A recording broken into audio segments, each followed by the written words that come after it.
Amém. Neemias capítulo 6. Abre comigo, a gente vai terminar a nossa série hoje. Nós estamos falando sobre oportunidade e oposições. E a gente tem visto como uma porta se abriu para Neemias, e ele entrou por essa porta, e de repente no meio do caminho as oposições começaram a se levantar. Quem disse que ia ser fácil? O próprio Jesus promete para mim e para você: no mundo você vai ter tribulações. Mas ele complementa dizendo: tem bom ânimo, bota um sorriso no rosto. O apóstolo Tiago diz para a gente, falando dessas tribulações, tende por motivo de toda alegria o passardes não por uma, por várias tribulações. Porque isso forja a gente. Eu tenho certeza que Neemias entrou em Jerusalém de um jeito, com uma confiança, e saiu muito mais fortalecido. Neemias capítulo 6, a gente vê então, a gente passou pelo capítulo 4, pelo capítulo 5, pelo capítulo 6, só tribulação na vida de Neemias. E Neemias firme e forte. E Neemias foi até o final. E aqui, esse pequeno relato no final de Neemias capítulo 6, a partir do versículo 15, nos diz o seguinte: a reconstrução da muralha foi terminada. Até que enfim, aleluia. A reconstrução da muralha foi terminada aos 25 dias do mês de Elul, em 52 dias. Quem constrói casa sabe aí, né? Consegue construir uma casa em 52 dias? Eles terminaram uma muralha em 52 dias. E eles começam a viver isso. E não é porque ninguém tinha visto aquele problema antes, gente. A primeira coisa que eu vejo nesse versículo aqui é que foi necessário alguém que viu o problema, sentiu as dores do povo, orou, planejou, pediu com ousadia, agiu, lutou, encorajou, permaneceu forte e ficou até o trabalho estar terminado. Foi necessário alguém que começou e trabalhou. Aí eu me lembro de Jesus, o autor e consumador da nossa fé. Aquele que nos ajuda a começar e aquele que nos ajuda a terminar. Eu quero falar para você hoje que Jesus, aquele que estava com Neemias, te ajuda a começar e te ajuda a terminar. Não desista daquilo o que Deus colocou no teu coração para fazer. Aquele que é poderoso para fazer infinitamente mais do que pedimos, pensamos ou imaginamos. Ele nos ajuda a começar e Ele nos ajuda a terminar. A segunda coisa que eu vejo é que para fazer essa obra foi necessário um povo com o mesmo coração. Uma obra grande depende mais do que um líder. Depende de um povo. Pega isso. Uma obra grande depende mais do que apenas um líder. Depende de um povo. Outra coisa importante que a gente vê é que a obra durou então 52 dias, um pouco menos de 2 meses. Mas presta atenção nisso. Um pouco menos de 2 meses. Mas Neemias orou 4 meses antes de começar. Ou seja, ele orou mais do que ele trabalhou. E às vezes a gente quer botar a mão no arado sem estar preparado para a obra. E se Jesus fala assim: se só você tivesse me buscado antes, eu teria dado toda a estratégia para facilitar o seu trabalho. Ele não nos livra do trabalho, Ele abençoa o nosso trabalho. Presta atenção nisso. Deus não vai te livrar do trabalho. Ele deu um trabalho para Adão. Quando ele plantou o jardim todo, ele falou: cultiva e guarda. Ele deu um trabalho. Não é para a gente fugir do trabalho, mas o que Deus tinha providenciado para Adão, estava tudo preparado. Adão não precisou reinventar a roda. Eu e você, quando buscamos a Deus em oração, Ele nos dá as estratégias para que aqui, quando a gente for trabalhar, a gente trabalhe com sabedoria, eficiência e eficácia. Então preste atenção, ninguém está falando para você deixar de trabalhar, mas dependa mais da sua vida de oração. Acredite na sua vida de oração. Acredite. Sabe por quê? Porque quando você acredita na sua vida de oração, que você tem um relacionamento com Deus, você sabe que enquanto você está trabalhando, Ele está trabalhando em você e através de você.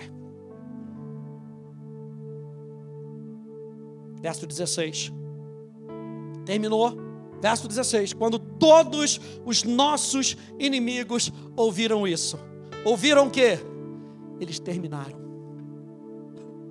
Nosso plano fracassou. Você não gostaria de ser aquela mosquinha que fosse lá no inferno naquela hora, que o plano tivesse terminado e os demônios tivessem tudo desbaratado, virando: nosso plano falhou.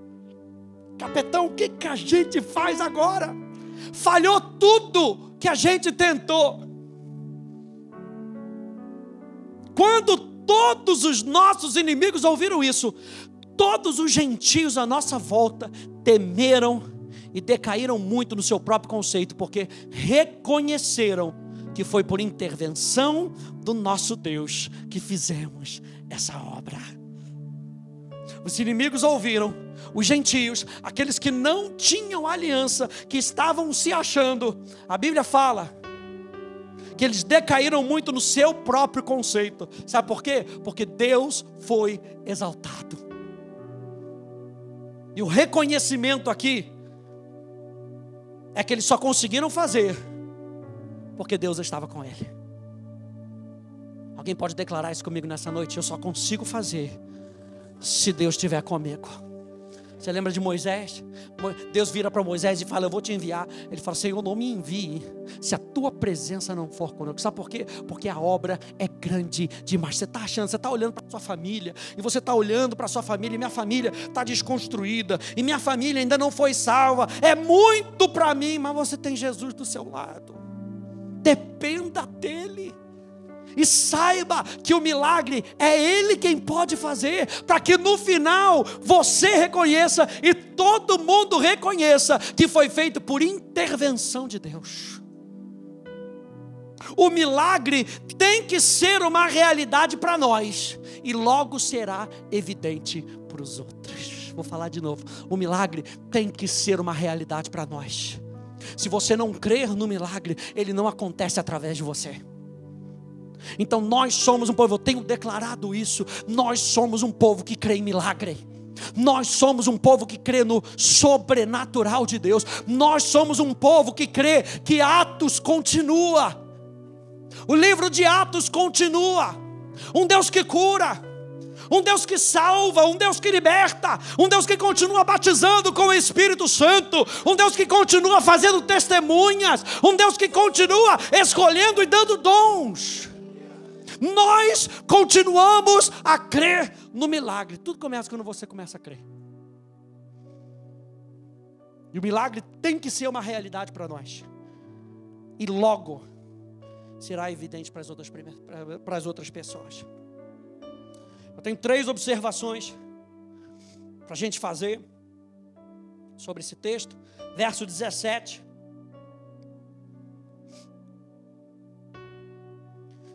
A gente está falando no versículo 15, que a muralha foi completada. 16, os inimigos ouviram, os gentios ouviram. Verso 17, pastor, eu achei que estava livre das tribulações.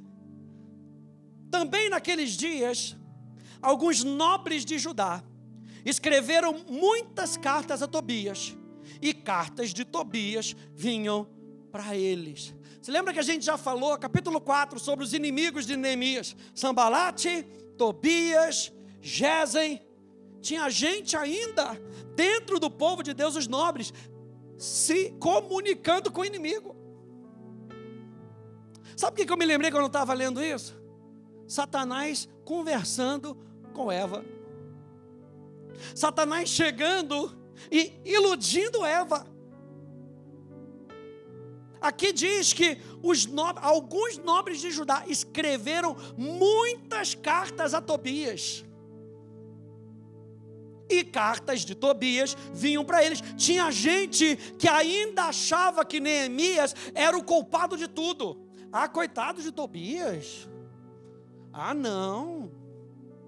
Mas por que Neemias está tratando um Tobias assim? Gente, Tobias era bem convincente.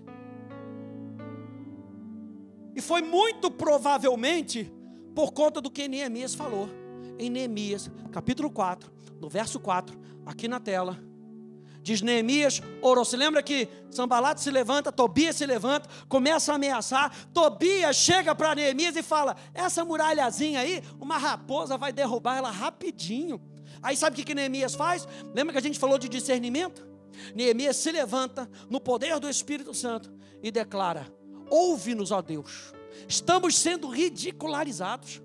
Faz cair sobre eles essa zombaria, que os inimigos deles os levem cativos como despojo para uma terra distante. Não perdoes a iniquidade deles, não os absolvas do seu pecado.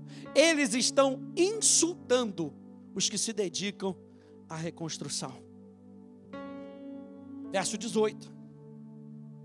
Por que eles estavam se consultando ali com Tobias, correspondendo? Pois muitos em Judá eram aliados deles, porque era genro de Secanias, filho de Ará, e o seu filho Joanã havia casado com a filha de Mesulão, filho de Berequias. Também falavam das suas boas ações na minha presença, e levavam a eles as minhas palavras. Ó, fofocaiada danada desse negócio. Tobias, fala lá com ele. Não, dá lá para ele. Faz um negocinho para que ele possa permitir com que eu entre. Sabe o que esse povo fazia? Falava das coisas boazinhas que Tobias fazia para Neemias. E aí Neemias se levantava: ó, tá falando mal de você lá. Ó, ele não vai deixar você entrar não. Ele disse que você é inimigo do povo. Inimigo do povo, como é que pode?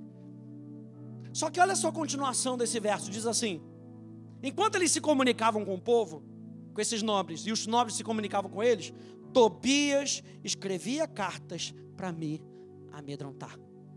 E o povo não sabia disso. Esses nobres não sabiam disso. Mesmo depois do que Neemias tinha feito, alguns ainda eram enganados por Tobias. Ah, mas ele sempre foi bom para nós. Ele nunca fez nada disso que Neemias está fazendo com a gente. É claro que não. Tobias tinha negócios com esses nobres. Ele não queria perder o seu negócio.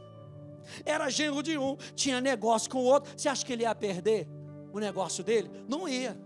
Mas com Neemias, ele mostrava a sua face e mandava cartas amedrontando Neemias. O que isso quer dizer para a gente? O que o ponto final aqui, no capítulo 6, quer dizer para a gente? Ele tinha terminado, os inimigos tinham ouvido da fama de Deus, Tobias ainda tentava se esgueirar para dentro. Qual é o ponto aqui desse final desse capítulo 6? Não baixe a sua guarda. Não baixe a sua guarda. O inimigo anda ao derredor. A gente tem falado sobre isso. O inimigo anda ao derredor. O que isso quer dizer para a gente? Continue mantendo o discernimento em alta. A gente falou isso no último capítulo. Continue mantendo o discernimento em alta. Então, ponto número 1, continue mantendo o discernimento em alta. Não baixe a sua guarda. Mesmo depois de ter vencido, não relaxe. A gente vê muito isso no povo de Deus. Deus vem, abençoa, a pessoa prospera. O que acontece? Relaxa. E quando relaxa, sai do propósito. E quando sai do propósito, perde a bênção. Você acha que ela perde o dinheiro? Às vezes não, mas perde a bênção. A bênção é a presença de Deus. Então não baixa a guarda. Número 2, Neemias capítulo 7. Olha só o que Neemias faz. Depois de reconstruída a muralha e colocados os portões no seu lugar, estabelecidos os porteiros, os cantores e os levitas, para aqui, um pouquinho, a obra na parte física estava completa. Neemias coloca os porteiros, os portões já estavam no seu lugar, tinha pessoa guardando a parte física, mas a obra que Neemias, Jesus, aleluia, a obra que Neemias estava fazendo não era apenas física. Saiba isso, se Deus colocou algo no seu coração, pode ser o mais secular, você pertence a Jesus, não é só físico, não é só natural. Neemias não estava fazendo algo somente, aleluia, o seu trabalho, preste atenção nisso, o seu trabalho não pode ser somente algo natural. Sabe por quê? Porque nós estamos em missão. Se você nasceu de novo, você nasceu para uma missão. Então não importa onde você esteja, o seu trabalho é sobrenatural acima de tudo.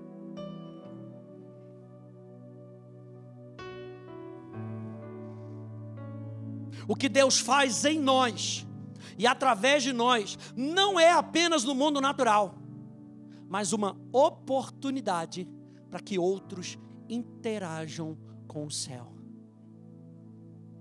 Vou dizer de novo. Não é apenas natural, mas uma oportunidade para que outros interajam com o céu. Será que a sua vida tem sido um portão do céu onde você trabalha?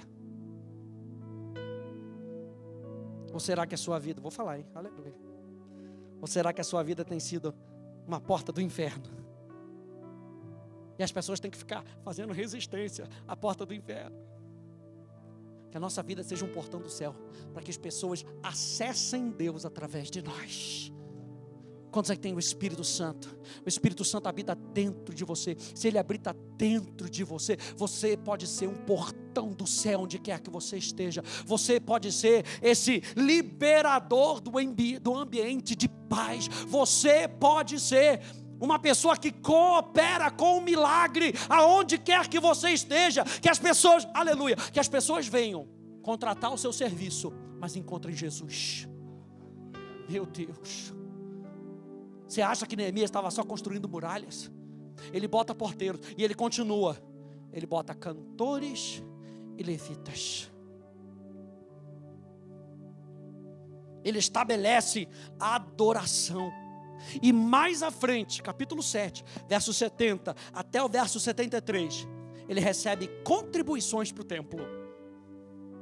Neemias não estava só interessado nos muros. Presta atenção, o objetivo de reconstruir as muralhas não era para que olhassem para uma bela cidade, mas para que o povo pudesse adorar a Deus com mais liberdade, sem preocupação. O povo estava preocupado, lembra? Que o povo estava preocupado, estava sem muralha, estava sem preocupação. Se você ganha preocupação na sua vida, você perde a oportunidade de adorar a Deus. Que você fica tão focado naquilo que você tem que fazer, que você esquece de conectar com Deus.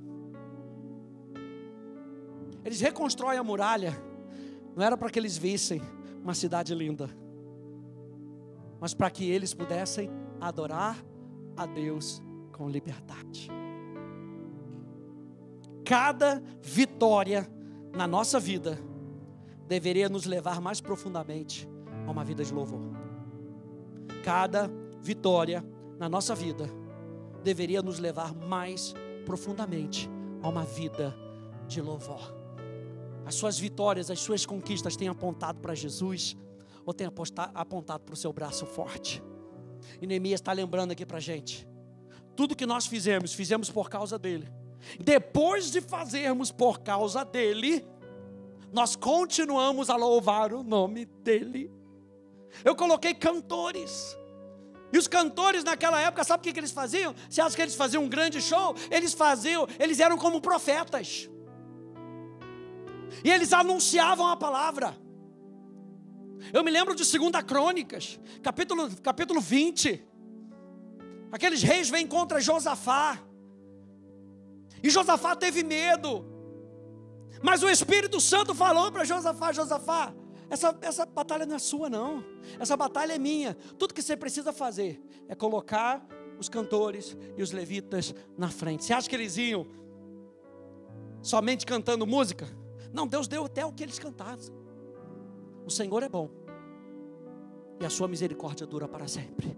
O Senhor é bom e a sua misericórdia. Presta atenção nisso, gente. Os cantores iam na frente. Lembra que eles estavam marchando para a batalha? Número 2, eles eram muito menores do que o povo que estava lá, mas eles iam declarando. Isso ia fortalecendo a fé deles. Eles iam declarando: o Senhor é bom e a sua misericórdia dura para sempre. O Senhor é bom e a sua misericórdia dura para sempre. O Senhor é bom e a sua misericórdia dura para sempre. Vai até o final. O Senhor é bom e a sua misericórdia dura. Já cansou? Os cantores estão lá na frente dando ritmo. O Senhor é bom e a sua misericórdia dura para sempre. Sabe o que eles estavam cantando? O caráter de Deus. Cantores e levitas iam na frente declarando o caráter de Deus. O que a gente aprendeu na nossa série sobre fé? Quais são os 3 pilares da nossa fé? O caráter de Deus, a palavra de Deus e o poder de Deus. Eles estavam declarando: o Senhor é bom e a sua misericórdia dura para sempre. A terceira observação e última que eu quero fazer nesse texto, Neemias capítulo 7, verso 2.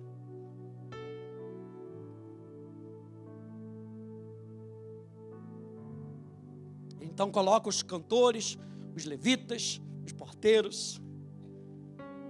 Ele diz aqui no verso 2: eu nomeei Hanani, meu irmão, e Ananias, comandante da fortaleza, para que cuidassem da segurança de Jerusalém. Ananias era homem fiel e temente a Deus, mais do que muitos outros. Hanani, que era irmão de Neemias, você fala assim: tá vendo? Eu sabia que tinha um negócio nesse negócio. Sabia que tinha uma pedrinha nesse angu. Olha lá o nepotismo ali. Vai botar quem? Botou logo o irmão dele. Mas Hanani foi aquele que ouviu de Jerusalém. Olha só, se você for lá de novo, em Neemias capítulo 1. Hanani foi aquele que ouviu de Jerusalém. Quando Neemias pergunta para quem, ele pergunta? Para Hanani. E Hanani fala primeiro do povo, depois da cidade. Hanani era uma pessoa que se interessava pelo povo de Jerusalém. E quando Neemias tem que apontar alguém, ele aponta alguém que tinha interesse naquele povo, que tinha paixão por aquele povo. Então, Hanani foi quem primeiro mostrou a Neemias o estado de Jerusalém. E isso mostrou seu desconforto pela situação do povo e da cidade. Quando Neemias faz menção a Hanani e a Ananias, ambos eram homens fiéis a Deus. Mas Neemias fala que Hanani era mais. Dá para ser mais fiel a Deus? Dá para ser mais fiel a Deus. Quem diz amém a isso? Dá para ser mais fiel a Deus.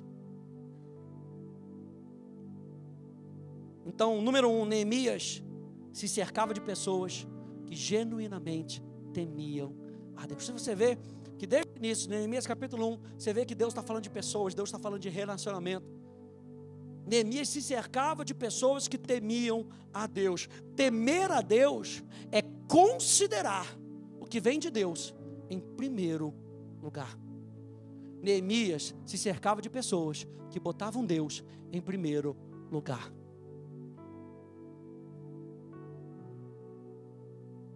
E se tem alguma coisa que é importante para Deus, tem que ser importante para o nosso coração. A gente tem que andar com pessoas que estão voando alto no seu relacionamento com Deus, gente. Cujo nível de compromisso com Deus é maior. Eu me lembro, pastor, ele sempre fala isso. Vinha parente na casa dele, a pessoa já sabia. Tal hora eu vou para a igreja, você fica com a minha chave, fica aí. Mas veio lá de Piracicaba, aleluia. Toma aqui minha chave, 8h30 eu volto. E se tiver cantina, ainda fica até as 10, aleluia. Me espera. Porque o que é importante para Deus tem que ser importante para a gente. O problema é que a gente vai fazendo pequenas concessões com a nossa vida e a gente vai se desprendendo e a gente acha que não está largando. Preste atenção, a gente está falando que o mundo vai chamar a nossa atenção constantemente. A Bíblia fala que Hanani era um homem fiel, mas Ananias era muito mais fiel. Neemias recompensou fidelidade e não apenas talentos naturais. Aí a gente acha que aquela pessoa tem que ser escolhida, aquela outra tem que ser escolhida. E Josué, menino escravo, nasceu escravo no deserto, era o garoto que ficava na porta da tenda carregando água para Moisés. Que qualificação que Josué tinha? Natural? Nenhuma.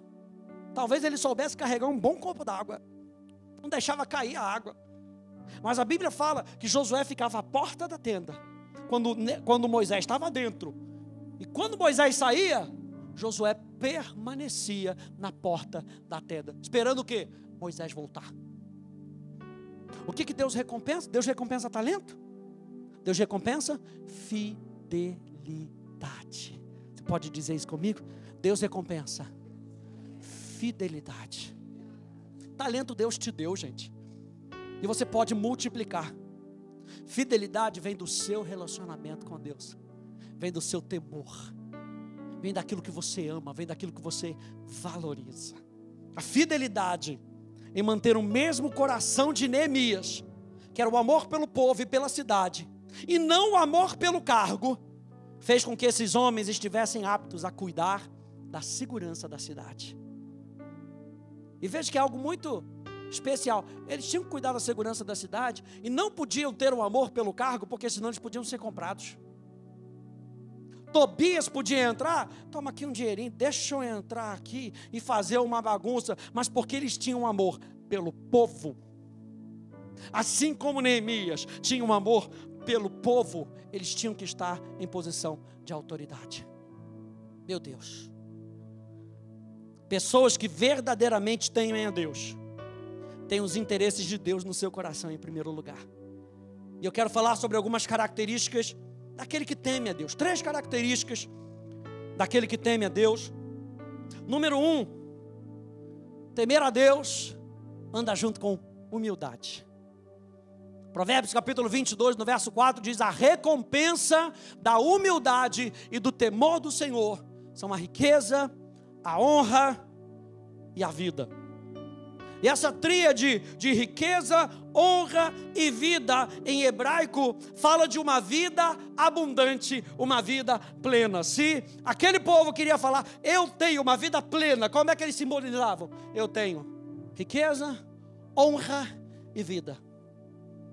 Numa outra versão diz assim: por conta da humildade, o temor do Senhor vem, e com ele uma vida abundante. Então aquele que anda no temor do Senhor necessariamente também tem que andar com humildade. Sabe por quê? Porque Deus rejeita o arrogante, mas Ele dá mais graça ao humilde. Ao humilde Ele continua falando: vem andar comigo, continua andando comigo, toma mais da minha presença, toma mais da minha presença. Número 2, temer a Deus é odiar o mal. Provérbios 8:13, o temor do Senhor consiste em odiar o mal. Eu odeio a soberba, a arrogância, o mau caminho e a boca que fala coisas perversas.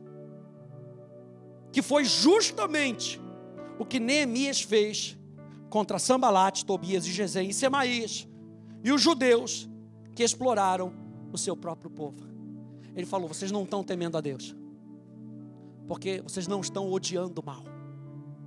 Temer a Deus é odiar o mal. Número 3, temer a Deus é valorizar a sua palavra. Provérbios capítulo 2, verso 1 ao 5, diz: meu filho, se você aceitar as minhas palavras e guardar no seu coração os meus mandamentos, se você der ouvidos à sabedoria e inclinar o seu coração ao entendimento, sim, se você pedir inteligência e gritar por entendimento, se buscar a sabedoria como a prata e a procurar como se procuram tesouros escondidos, então, diga então você entenderá o temor do Senhor e achará o conhecimento de Deus. Note essas palavras que eu fiz um highlight ali. Tudo isso nos leva ao temor do Senhor: aceitar, guardar, dar ouvidos, inclinar, pedir, gritar, buscar e procurar. O temor do Senhor, ele não vem de qualquer forma, ele vem para aquele que quer. A Bíblia fala que Uzias era um rei que foi treinado por Zacarias no temor do Senhor. Zacarias, que era um sacerdote, treinava o rei Uzias ao quê? A aceitar as palavras de Deus, a guardar no coração, a dar ouvidos ao ensino, a inclinar o seu coração, a pedir por sabedoria, a pedir por inteligência, a gritar por entendimento, a buscar sabedoria e procurar tesouros escondidos. Sabe o que ele está falando aqui? O temor do Senhor não está na superficialidade. Crente que vive na superficialidade do seu relacionamento com Jesus não consegue andar no temor do Senhor. O temor do Senhor está naqueles que procuram tesouros escondidos. A Bíblia diz no Salmo 25, diz que o meu segredo é para aqueles que o temem. Aquilo que Deus tem no seu coração está guardado, preste atenção, não está guardado de você, está guardado para você que teme ao Senhor. Quem teme ao Senhor recebe aquilo que Deus tem de melhor. E aí, gente, no capítulo 8, Neemias capítulo 8, que a gente vê uma outra pessoa que entra em cena, que começou a trabalhar com Neemias. Esdras, o escriba, o sacerdote. Esdras era um homem que valorizava a palavra de Deus. Veja, a Bíblia diz que ele era um escriba, um copista da Bíblia. Ou seja, ele valorizava tanto a palavra de Deus, que ele não podia adicionar a palavra de Deus. Que responsabilidade era você copiar a Bíblia, que você não podia adicionar nada. Você tinha que valorizar o que estava escrito. Número 2, a Bíblia diz que ele era um sacerdote, um homem devoto a Deus. Com quem Neemias andava? Com gente que temia Deus. Quem são os seus amigos? Aquele que você diz que são seus amigos. Será que eles têm essas características de temor do Senhor?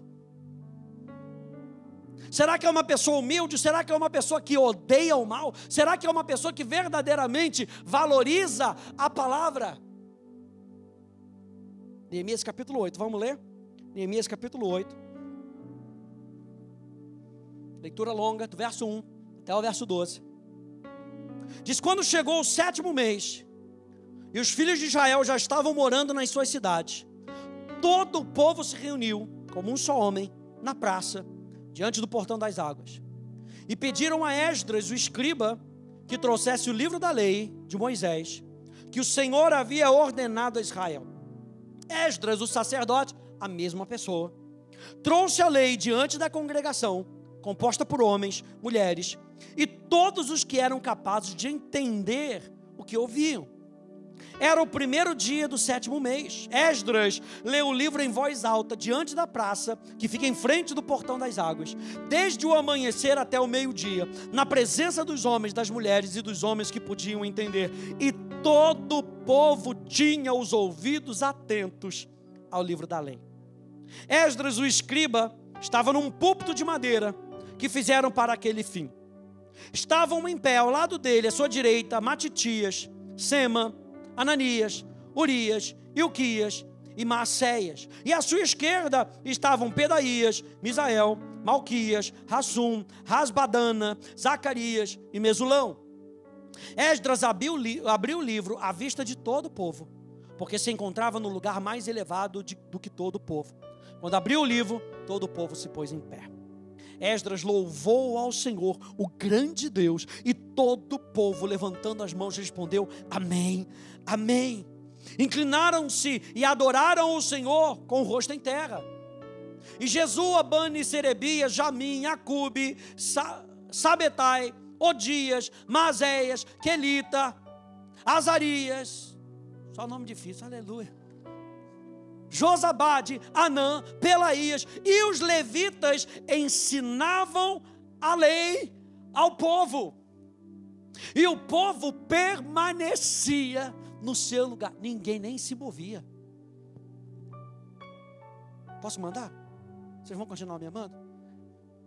Mas a gente passa uma hora e pouca na igreja. Tem gente que não consegue se conter. Levanta 5 vezes. Posso dar um conselho? Faz xixi antes. Ai, pastor, bebe água antes, para não perder o que Deus está fazendo. Falei. Vocês continuam me amando? Aleluia. Hashtag crente sincero. Aleluia. E os levitas ensinavam a lei ao povo, e o povo permanecia no seu lugar. Eles iam lendo o livro da lei de Deus claramente, dando explicações de maneira que o povo entendesse o que lia. Neemias, que era o governador, e Esdras, sacerdote e escriba, e os levitas que ensinavam o povo, disseram a todos: esse dia é consagrado ao Senhor, o nosso Deus, e por isso vocês não devem prantear nem chorar. Porque todo o povo chorava, ouvindo as palavras da lei. Então lhes disse: vão para casa, comam e bebam o que tiverem de melhor, e mandem porções aos que não têm nada preparado para si, porque esse dia é consagrado ao Senhor. Portanto, não fiquem tristes, porque a alegria do Senhor é a força de vocês. Os levitas tranquilizaram todo o povo, dizendo: acalmem-se, porque esse dia é santo, não fiquem tristes. Então todo o povo se foi para comer, para beber, para mandar porções aos que nada tinham e fazer uma grande festa, porque tinham entendido as palavras que lhes foram explicadas. Quando você pega aqui, eu já estou terminando, quando você pega aqui, a partir desse capítulo, qual foi o resultado da palavra de Deus no meio do povo? Homens que temiam a Deus, os levitas ensinando a palavra de Deus. Quando você lê a continuação, eles comemoraram a festa dos tabernáculos, que quer dizer, nós somos um só povo e Deus habita no meio de nós. Eles ganharam uma consciência. Quando nós prestamos atenção na palavra de Deus, nós temos uma consciência daquilo que Deus está fazendo, não somente aquilo que Deus está fazendo, mas quem está falando conosco. É por isso uma reverência, gente, a gente tem que ter quando a palavra de Deus é pregada, porque Deus está falando com a gente. Eu falei isso na semana passada, que o que Deus quer fazer muitas vezes é cortar o pregador da sua vida. Ah, olha quem é esse. Lembra que Jesus não pode fazer muitas coisas na sua cidade? Porque o povo falava: Jesusinho, cara, eu dei muito cascudo em Jesus quando era pequeno. Nossa, passava por mim, eu dava uma moca nele. Eu vou aceitar a palavra desse? Garotinho ali, calça curta. Não trate a palavra de qualquer maneira. A Bíblia fala que a fé vem por ouvir a palavra de Cristo. E quando a pregação está sendo feita, Deus está falando conosco. Mais do que ouvir a voz do pregador, eu sempre falo isso, mais do que ouvir a voz do pregador, abra o seu coração para ouvir a voz do Espírito Santo na pregação, porque é a voz do Espírito Santo que convence a nossa vida, não é a eloquência do pregador. É a voz do Espírito Santo quem transforma a nossa vida, é o Espírito Santo. O pregador é apenas um meio, você é apenas um meio no seu trabalho, na sua casa. Quem faz a obra é o Espírito Santo.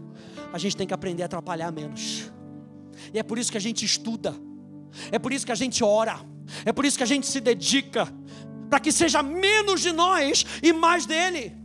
O povo pegou aqui, se você for ler a continuação do versículo 13, eles começaram a celebrar a festa dos tabernáculos. Deus está no nosso meio, nós ouvimos a palavra de Deus entrou no nosso coração e transformou a nossa vida. No capítulo 9, sabe o que eles fazem? Arrependimento e confissão de pecados. A palavra de Deus realinhando o coração do povo. No capítulo 10, eles fazem uma declaração de compromisso com a verdade. A palavra de Deus vai governar a nossa vida. No capítulo 11, sabe o que a gente vê? Uma organização da cidade. Porque eles começaram a receber a palavra de Deus, estava todo mundo querendo morar em Jerusalém agora. A cidade ficou bonita, ficou espiritual, cresceu, estava todo mundo querendo fazer. E aí sabe o que eles fazem? Não, vamos organizar a cidade. Capítulo 12, nós vemos a consagração da cidade, com a volta dos sacerdotes e a dedicação das muralhas. Lembra que nós falamos que não eram apenas muralhas? Eles construíram aquela muralha, e no capítulo 12, eles consagram aquelas muralhas ao Senhor. E no capítulo 13, nós vemos mais uma vez uma purificação, gente. Aqueles que não tinham aliança são afastados. É o que a Bíblia fala dos estrangeiros. Não era xenofobia, era o que a palavra de Deus já tinha falado. Não se casem com outros povos, porque eles adoram outros deuses.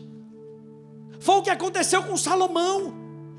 Veja, gente, Salomão, que pediu a Deus sabedoria, e a Bíblia fala que não houve homem nessa terra que tivesse tanta sabedoria como Salomão, não sei Jesus, que era a sabedoria.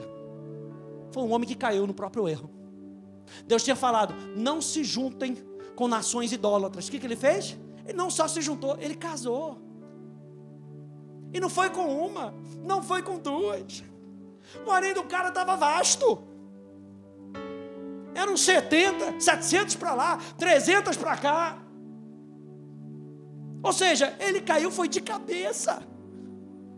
E quando a palavra de Deus voltou para essa cidade, eles se lembraram, nós temos uma aliança com Deus.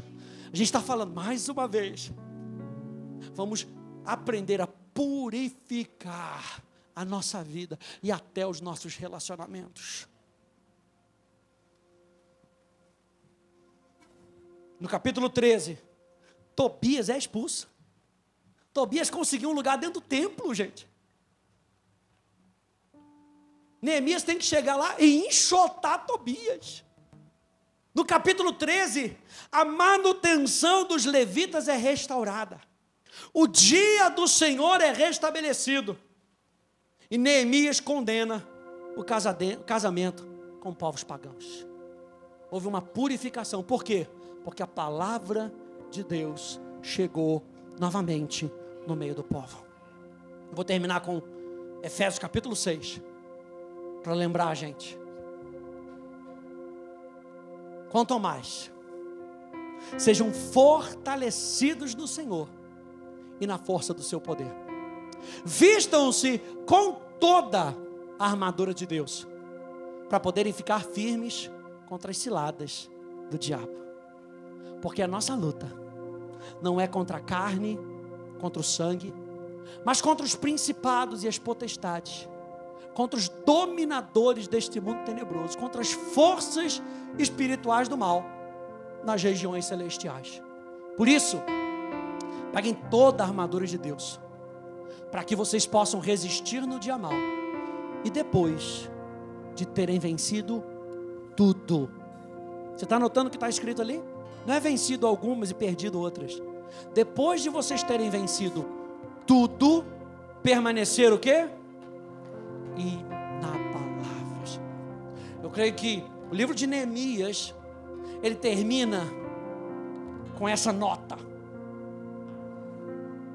Eles tinham vencido, eles tinham terminado a muralha, mas porque terminou a muralha, a vida não terminou, a chamada não terminou. Se você for ver, você vai ver que Neemias volta para o rei, e depois ele é chamado para voltar para Jerusalém de novo.